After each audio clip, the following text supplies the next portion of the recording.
ശ്രീദേച്ചി കഴിഞ്ഞ ദിവസമാണ് തെരഞ്ഞെടുപ്പിന്റെ ഡേറ്റ് പ്രഖ്യാപിച്ചത്.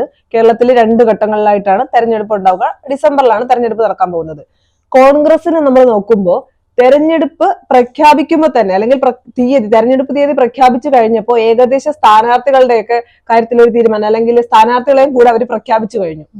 അതായത് ഇന്നലെയാണ് തിരുവനന്തപുരത്ത് 4ാമത്തെ ലിസ്റ്റ് പുറപ്പെടുവിച്ചത്. മുൻപ് 3 ഘട്ടങ്ങളിലായി 79 സ്ഥാനാർത്ഥികളെ പ്രഖ്യാപിച്ചിരുന്നു. അങ്ങനെ ആകെ 88 വാർഡുകളിലാണ് ഇതുവരെ കോൺഗ്രസ് സ്ഥാനാർത്ഥികളെ പ്രഖ്യാപിച്ചത്. ഈ തിരുവനന്തപുരം ജില്ലാ പഞ്ചായത്തിലെ 12 സീറ്റുകളിലും തിരുവനന്തപുരം കോർപ്പറേഷനിലെ 9 വാർഡുകളിലും 687 ഗ്രാമപഞ്ചായത്ത് വാർഡുകളിലും കോൺഗ്രസ് സ്ഥാനാർത്ഥികളുടെ ലിസ്റ്റാണ് ഇന്നലെ 9, 12, 21 പേരുടെ ലിസ്റ്റാണ് ഇപ്പൊ ഇന്നലെ പുറത്തുവിട്ടിരിക്കുന്നത്. അപ്പോൾ നോക്കിയാല് അതായത് BJP ആവട്ടെ, CPM ആവട്ടെ, LDFും NDA ഇവരാരും തന്നെ അവരുടെ സ്ഥാനാർത്ഥിമാരുടെ കാര്യത്തിൽ ഒരു തീരുമാനത്തിലും ഇതുവരെ എത്തിയിട്ടില്ല. സാധാരണഗതിയിൽ കോൺഗ്രസിൽ തമ്മിൽ തല്ല് എന്ന് പറഞ്ഞവർ ആഘോഷിക്കാറാണ് പതിവ്. പക്ഷേ ഇത്തവണ വളരെ നേരത്തെ തന്നെ സൗവർണിക പറഞ്ഞതുപോലെ തന്നെ ഇലക്ഷൻ ഡേറ്റ് പ്രഖ്യാപിക്കുന്നതിന് മുന്നേ തന്നെ 3 ലിസ്റ്റ് പുറത്തുവിടുകയും മാത്രമല്ല പ്രവർത്തനങ്ങൾ വളരെയധികം സജീവമാവുകയും ചെയ്തു. തിരുവനന്തപുരത്ത് മൊത്തം കോൺഗ്രസ് ഇലക്ഷൻ ആയി എന്നൊരു മട്ടിലുള്ള പ്രചരണമാണ് നടക്കുന്നത്. അതായത് വളരെ മുതിർന്ന നേതാവായ K. മുരളീധരന്റെ നേതൃത്വത്തിൽ അദ്ദേഹത്തിനാണ് ആ തിരുവനന്തപുരത്തിന്റെ ചാർജ്. അദ്ദേഹം അവിടെ പ്രവർത്തനങ്ങൾ വളരെയധികം നല്ലതായി തുടങ്ങിക്കഴിഞ്ഞു. ജനകീയ വിചാരണ യാത്ര എന്ന് പറഞ്ഞിട്ട് ഒരു ബ്ലോക്ക് വൈസ് ആയിട്ട്, അതായത് വൈകുന്നേരം 3 മണി മുതൽ തുടങ്ങുന്ന ഒരു യാത്ര, അതായത് ജനപങ്കാളിത്തത്തോടെയാണ് ആ യാത്ര നടക്കുന്നത്. എല്ലായിടങ്ങളിലും ഓരോ ദിവസവും ഓരോ ഏരിയ കണക്കാക്കി പോയി ജനങ്ങളുമായി മിങ്കിൾ ചെയ്യുന്നത്. കാരണം തദ്ദേശ തെരഞ്ഞെടുപ്പ് എന്ന് പറയുമ്പോൾ തന്നെ ഏറ്റവും താഴെ തട്ടിലുള്ള ഒരു തെരഞ്ഞെടുപ്പാണ്. പ്രാദേശികമായിട്ടുള്ള ആൾക്കാരെയാണ് അത് സ്വാധീനിക്കുന്നത്, ആ തെരഞ്ഞെടുപ്പ് ഏറ്റവും മുഖ്യമായിട്ട്. അതുകൊണ്ട് തന്നെ ഈ വളരെ നേരത്തെ തന്നെ കോൺഗ്രസ് അതിനുള്ള ഒരുക്കങ്ങളെല്ലാം തുടങ്ങിക്കഴിഞ്ഞു. കേരളം മുഴുവൻ കോൺഗ്രസ് ഒരു തെരഞ്ഞെടുപ്പിന്റെ പ്രചരണത്തിലേക്ക് തന്നെ കടന്നു കഴിഞ്ഞു എന്ന് തന്നെ പറയാം. പ്രമുഖ നേതാക്കന്മാർ, സീനിയർ നേതാക്കന്മാർ തന്നെ കേരളത്തിന്റെ തരം തിരിച്ചിട്ട് രമേശ് ചെന്നിത്തല, വി.ഡി. സതീശൻ, ഷാഫി പറമ്പിൽ, ഇങ്ങനെ മുതിർന്ന നേതാക്കൾ തന്നെ, അതായത് തെരഞ്ഞെടുപ്പുകൾ കൈകാര്യം ചെയ്ത് ശീലമുള്ളവർ, എങ്ങനെ അത് കോർഡിനേറ്റ് ചെയ്യണമെന്ന് അറിയാവുന്ന രീതിയിൽ തന്നെയാണ് ഇപ്പോൾ കോൺഗ്രസിന്റെ പ്രവർത്തനങ്ങളെല്ലാം സജീവമായി മുന്നേറുന്നത്. കാരണം കോൺഗ്രസിനെ സംബന്ധിച്ചിടത്തോളം ഇപ്പൊ ഈ 2 തവണയും അവർ പ്രതിപക്ഷത്തായിരുന്നു. അധികാരമില്ലാതിരിക്കുന്ന അവസ്ഥയാണ് UDF-നുള്ളത്. അപ്പൊ തെരഞ്ഞെടുപ്പാണ് കോൺഗ്രസിനെ സംബന്ധിച്ച്. ഈ തദ്ദേശ തെരഞ്ഞെടുപ്പിൽ മുന്നേറി തന്നെ അവർ കാണിക്കണം. എന്നാൽ മാത്രമേ അത് നിയമസഭാ തെരഞ്ഞെടുപ്പിലേക്കുള്ള അതായത് അതിലേക്കുള്ള ഒരു ചവിട്ടുപടിയാണ്, അല്ലെങ്കിൽ ഒരു സെമി ഫൈനലാണ് ഈ ഒരു തദ്ദേശ തെരഞ്ഞെടുപ്പ് എന്ന് പറയുന്നത്. സാധാരണഗതിയിൽ തദ്ദേശ തെരഞ്ഞെടുപ്പിനെ വളരെ സിമ്പിൾ ആയിട്ട് കാണുകയും നിയമസഭാ തെരഞ്ഞെടുപ്പിനെ, ലോക്സഭാ തെരഞ്ഞെടുപ്പിനെ വളരെ സീരിയസ് ആയി അപ്രോച്ച് ചെയ്യുന്ന ഒരു രീതി പൊതുവെ കാണാറുണ്ട്. പക്ഷേ പ്രത്യേകിച്ച് കോൺഗ്രസിനെ സംബന്ധിച്ചിടത്തോളം, കാരണം ഇപ്പൊ ഈ 2 ടേൺ കഴിഞ്ഞിട്ട് ഇനി ഉണ്ടാവുന്ന ഒരു പരാജയം എന്ന് പറഞ്ഞാൽ അത് കോൺഗ്രസിന്റെ അവസാനമായിരിക്കും. അത് എല്ലാവർക്കും ഉറപ്പുണ്ട്. അതുകൊണ്ട് തന്നെ യാതൊരു തരത്തിലുള്ള തർക്കങ്ങളോ മത്സരങ്ങളോ, ഈ ഒരു ഇന്റേണൽ പൊളിറ്റിക്സ് എന്ന് പറയുമല്ലോ, അങ്ങനത്തെ ഒരു സാധനം ഒന്നും എവിടെയും കാണാൻ കഴിയുന്നില്ല. അതുകൊണ്ട് തന്നെ LDFും BJP എല്ലാം ആകെ ഭയപ്പാടിലാണ് എന്ന് വേണം പറയാൻ. അവരുടെ സ്ഥാനാർത്ഥി നിർണയം അത്രയും ശ്രദ്ധാപൂർവ്വം, കാരണം തിരുവനന്തപുരത്തെ സ്ഥാനാർത്ഥികളുടെ കാര്യമെല്ലാം അറിയാമല്ലോ. KS ശബരിനാഥന്റെ ആ ഒരു പ്രസൻസ് തന്നെ അത് തന്നെ വലിയൊരു ചേഞ്ച് ആണ് കൊണ്ടുവരുന്നത്. കാര്യം MLA സ്ഥാനത്ത് മത്സരിച്ച അല്ലെങ്കിൽ MLA ആയിരുന്ന ഒരു വ്യക്തി ഒരു കോർപ്പറേഷൻ മേയർ സ്ഥാനത്തേക്ക്, അല്ലെങ്കിൽ മേയർ അല്ല, ഒരു കോർപ്പറേഷന് മത്സരിക്കുക എന്ന് പറയുന്നത് തന്നെ ഇപ്പം എതിർ പാർട്ടിക്കാർ പറയുന്നത് ശബരിയെ ഒതുക്കിയതാണെന്ന് പറയുമ്പോൾ പോലും ഞാൻ അതിനെ ഭയങ്കര പോസിറ്റീവായിട്ടാണ് കാണുന്നത്. അല്ല, കോൺഗ്രസ് മുഴുവൻ അതിനെ വളരെ കരഘോഷത്തോടെയാണ് സ്വീകരിച്ചത്. ഒരു പുതിയ ആവേശമാണ് എല്ലാവർക്കും. ഇപ്പോ KS ശബരിനാഥൻ എന്ന് പറയുമ്പോൾ അതേവർക്കും അറിയാവുന്ന ഒരാളാണ്. ഇപ്പോ ഒരു വാർഡിലുള്ള ഒരാളെ പറയുമ്പോൾ ചിലപ്പം ആ ഒരു ഏരിയ വൈസ് ആയിരിക്കും ചിലപ്പോൾ അറിയാൻ കഴിയുന്നത്. പക്ഷെ ഇത് മൊത്തത്തിൽ എല്ലാവർക്കും ഒരു ആവേശം കൊടുക്കുന്ന ഒരു രീതിയായി മാറിയിരിക്കുകയാണ്. അത് മാത്രമല്ല, അവിടുത്തെ വനിതാ സ്ഥാനാർത്ഥികൾ, വനിതകൾക്ക് മുൻതൂക്കം കൊടുത്തുകൊണ്ട് തന്നെയാണ് ഇവിടെ ആദ്യത്തെ കോൺഗ്രസിനെ പരിഗണിച്ചു, KSUവിനെ പരിഗണിച്ചു. തിരുവനന്തപുരത്തും കൊല്ലത്തും ഒക്കെ എല്ലായിടത്തും സമാനമായ രീതിയാണല്ലോ. KSUവിനെ പരിഗണിച്ചിട്ടുണ്ട്, യൂത്ത് കോൺഗ്രസിനെ പരിഗണിച്ചിട്ടുണ്ട്, പിന്നെ വനിതകളെ നന്നായിട്ട് പരിഗണിച്ചിട്ടുണ്ട്. പിന്നെ ശബരിനാഥന്റെ സ്ഥാനാർത്ഥിത്വം കോൺഗ്രസിന് ആദ്യം മുതൽ ഒരു ഉണർവ് നൽകിയ സ്ഥാനാർത്ഥിത്വമായിരുന്നു. കാര്യം എല്ലാ തലത്തിലും അത് ചർച്ച ചെയ്യപ്പെട്ടു. എന്നാണ് അതിന് മുകളിലേക്ക് ഈ സ്ത്രീലേഖ BJPയുടെ സ്ഥാനാർത്ഥിയായി വരും എന്ന് പറഞ്ഞു. ആ സമയത്ത് പോലും ആ ശബരിക്ക് കിട്ടിയ ഒരു അല്ലെങ്കിൽ ഒരു അറ്റൻഷൻ ശ്രീലേഖയുടെ വിഷയത്തിൽ കിട്ടിയിരുന്നില്ല.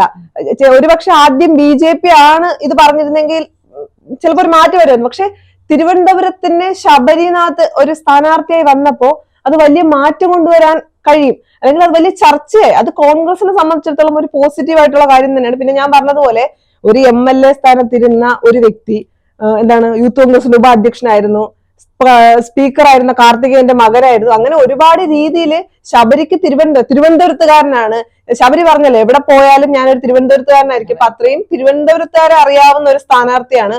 പിന്നെ ഇതിനൊക്കെ അപ്പുറം ഞാൻ ആദ്യം പറഞ്ഞതുപോലെ ഒരു MLA ആയിരുന്ന വ്യക്തി കോർപ്പറേഷനിൽ മത്സരിക്കുന്നു എന്ന് പറയുമ്പോൾ ഓപ്പോസിറ്റ് നിൽക്കുന്ന പാർട്ടിക്കാർക്ക് ചിലപ്പം ഒതുക്കിയെന്ന് തോന്നാം, പക്ഷെ ജനങ്ങളുടെ ഇടയിൽ അത് കുറച്ചുകൂടി ഒരു സ്വീകാര്യത കൊടുക്കുന്നതാണ് ഞാൻ വിശ്വസിക്കുന്നത്. ഒതുക്കി എന്നവർ ആദ്യം പ്രചരിപ്പിച്ചുവെങ്കിലും അവർക്കിപ്പം നെഞ്ചിടിപ്പ് കൂടിയിട്ടുണ്ട്. കാരണം കോൺഗ്രസിന്റെ സ്ഥാനാർത്ഥികളെല്ലാം അത്രത്തോളം ശക്തരാണ് എന്ന് കാണുമ്പോൾ ഇപ്പം സാധാരണഗതിയിൽ അവരെല്ലാം ആ പ്രാദേശികമായി ആരെങ്കിലും തെരഞ്ഞെടുത്ത് നിർത്താമല്ലോ എന്നൊരു ഐഡിയയിലല്ലോ ഇരിക്കും, അങ്ങനെയാണല്ലോ.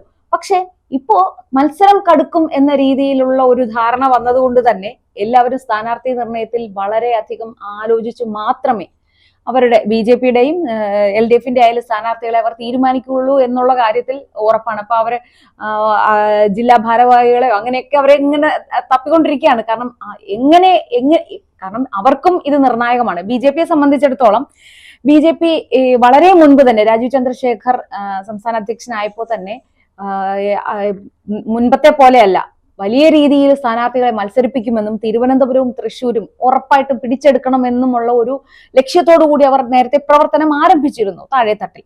പക്ഷെ എന്നാൽ ഇപ്പോൾ അതിനെയെല്ലാം കവച്ചു വെച്ചുകൊണ്ട് കോൺഗ്രസ് അങ്ങ് മുന്നേറുകയാണ്. അതുകൊണ്ട് തന്നെ BJP അവർ ആദ്യം വിചാരിച്ചത് വളരെ എളുപ്പമായിരിക്കും എന്നൊരു രീതിയിലായിരുന്നു. കാരണം BJP കഴിഞ്ഞ ലോക്സഭാ തെരഞ്ഞെടുപ്പിൽ എനിക്ക് തോന്നുന്നു 11ഓളം നിയമസഭാ മണ്ഡലങ്ങളിൽ അവർ ഒന്നാമതെത്തിയിരുന്നു എന്നാണ് ഞാൻ മനസ്സിലാക്കുന്നത്. അപ്പോ അവർ കരുതിയിരുന്നത് ഇനി തദ്ദേശ തെരഞ്ഞെടുപ്പ് വരുമ്പോൾ അവർക്ക് ഈസി ആയിട്ട് മുന്നേറാൻ കഴിയും, സീറ്റുകൾ പിടിച്ചെടുക്കാൻ കഴിയും എന്ന ഒരു ധാരണ BJPക്ക് ഉണ്ടായിരുന്നു. അതിൽ നിന്നിപ്പോ വ്യത്യസ്തമായി. കാരണം തിരുവനന്തപുരത്ത് 10 സീറ്റുകളാണ് കോൺഗ്രസിന് ഉണ്ടായിരുന്നത്. അപ്പോ എന്തായാലും കോൺഗ്രസ് അതിനെ ഒരു 5 ഇരട്ടിയെങ്കിലും ആക്കാൻ പാകത്തിൽ ഇതിനോടകം തന്നെ പ്രവർത്തനങ്ങൾ ക്രോഡീകരിച്ച് കഴിഞ്ഞു. അതുകൊണ്ട് തന്നെ BJP ആയാലും LDFന്റെ ഏത് ഘടകകക്ഷിയുടെ സ്ഥാനാർത്ഥിയായാലും അവർ നന്നായി ആലോചിച്ച് ഉറപ്പിച്ച ശേഷം മാത്രമായിരിക്കും അവരുടെ സ്ഥാനാർത്ഥികളെ പ്രഖ്യാപിക്കാൻ കഴിയുക. നമ്മൾ നേരത്തെ ഇതിനു മുന്നേ പല സമയത്ത് സംസാരിച്ചിട്ടുണ്ട്. കോൺഗ്രസിനെ സംബന്ധിച്ചിടത്തോളം അവർ ആദ്യഘട്ടം മുതൽ അവരുടെ പ്രവർത്തനങ്ങൾ ഒരുപാട് മുന്നേ തന്നെ നടത്തിയിരുന്നു. കുടുംബ സംഗമങ്ങളായിട്ട്, അല്ലാതെ പ്രചരണ പരിപാടികളായിട്ട്, അങ്ങനെയൊക്കെ. പിന്നെ പെട്ടെന്ന് തന്നെ നമ്മളിപ്പോ കേൾക്കുന്ന വളരെ പെട്ടെന്നാണ് ശബരി തിരുവനന്തപുരത്ത് മത്സരിക്കുന്നു എന്ന്. അപ്പൊ അതിന് പിന്നിൽ എത്രത്തോളം ചർച്ചകൾ നടന്നിട്ടായിരിക്കണം, അതും ഐക്യകണ്ഠേന ഒരു തീരുമാനം എടുക്കാൻ കഴിഞ്ഞത് എന്ന് പറയുന്നത് അത് തന്നെ നമുക്ക് മനസ്സിലാക്കാൻ പറ്റും. കോൺഗ്രസ് ഒരുപാട് വർക്ക് ചെയ്തിരിക്കുന്നു, അല്ലെങ്കിൽ ഒരുപാട് ഹാർഡ് വർക്ക് അവർ ചെയ്യുന്നുണ്ട് എന്നുള്ള കാര്യം. പിന്നെ AICC തന്നെ പല നിർദ്ദേശങ്ങളും കൊടുക്കുന്നുണ്ട്. പഴയ പോലെ അല്ല, പാർട്ടിക്കുള്ളിലെ പടലപ്പിണക്കങ്ങൾ വെച്ച് കോൺഗ്രസിന് ഇനി മുന്നോട്ട് പോകാൻ കഴിയില്ല. ഇനി അവർ വീണ്ടും പഴയ നിലയ്ക്ക് പടലപ്പിണക്കങ്ങളുമായി വന്നാൽ കോൺഗ്രസ് ഇല്ല, കോൺഗ്രസിലേക്ക് എത്തും. അല്ല, മുൻപൊരു ചരിത്രമുള്ളത് കോൺഗ്രസിന്റെ ഇലക്ഷൻ പ്രചരണത്തിനായുള്ള നോട്ടീസുകൾ ഇലക്ഷൻ കഴിയുമ്പോഴേക്കും ഇത് വിതരണം ചെയ്യാതെ വെച്ചിരുന്നിട്ട് അവസാനം ആക്രിക്കടയിൽ കൊണ്ടുകൊടുത്ത് പൈസ വാങ്ങിച്ച ചരിത്രം ഉള്ള പാർട്ടിയാണ് കോൺഗ്രസ്. അത് വ്യാപകമായെന്നല്ല, ചിലയിടത്തെങ്കിലും അങ്ങനെ നടന്നിട്ടുണ്ട്. അപ്പോ അതിനെല്ലാം വ്യത്യസ്തമായി ഇപ്പൊ ഈ കുടുംബ സംഗമങ്ങൾ എന്ന് പറയുമ്പോൾ നേർച്ചയ്ക്ക് വേണ്ടി എന്തെങ്കിലും ആരെങ്കിലും കാണിക്കാൻ വേണ്ടിയിട്ട് ഒരു കുടുംബ സംഗമം നടത്തി എന്ന് വെക്കാൻ കഴിയില്ല. കാരണം ഉഴപ്പന്മാരുടെ ആശാന്മാരാണ് എന്നൊരു ധാരണയുണ്ട് കോൺഗ്രസിനെ സംബന്ധിച്ച്. പക്ഷെ അതിൽ നിന്ന് വ്യത്യസ്തമായി ഇപ്പോൾ കൃത്യമായി മോണിറ്റർ ചെയ്യാൻ ഇവിടെ ആൾക്കാരുണ്ട്. കാരണം നേരത്തെ ജംബോ കമ്മിറ്റി തെരഞ്ഞെടുത്തപ്പോൾ ഇവിടെ ഏവരും കളിയാക്കുന്നുണ്ടായിരുന്നു, നിയമസഭയിൽ 100 സീറ്റ് തികയ്ക്കും എന്ന് പറഞ്ഞതിനെ കളിയാക്കിക്കൊണ്ട് ജംബോ കമ്മിറ്റിയിലാണ് 100 തികയ്ക്കുന്നത് എന്ന് പറഞ്ഞ് ട്രോളുകൾ ഇറക്കുമായിരുന്നു. പക്ഷെ അതെന്തിനായിരുന്നു അത്രയും ഒരു ബാഹുല്യം എന്നതിന്റെ വ്യക്തമായ തെളിവാണ് ഇപ്പോൾ നമ്മൾ കാണുന്നത്. ഈ തലമുതിർന്നവരുടെ എല്ലാവരും, അതായത് ഇത് നിയന്ത്രിക്കാനും നിരീക്ഷിക്കാനും കഴിവുള്ളവരെയാണ് എടുത്തു വെച്ചിരിക്കുന്നത്. അപ്പൊ അവർ ഇതിനെ കൃത്യമായി മോണിറ്റർ ചെയ്യുകയും കുടുംബ സംഗമങ്ങൾ നടത്തുകയും ഈ പ്രവർത്തനങ്ങളെല്ലാം കൃത്യമായി നടക്കുന്നുണ്ടോ എന്ന് വിലയിരുത്താനും കണക്കാക്കി തന്നെയാണ് കോൺഗ്രസിന്റെ ഇപ്പോഴത്തെ ഈ ഒരു തയ്യാറെടുപ്പുകൾ.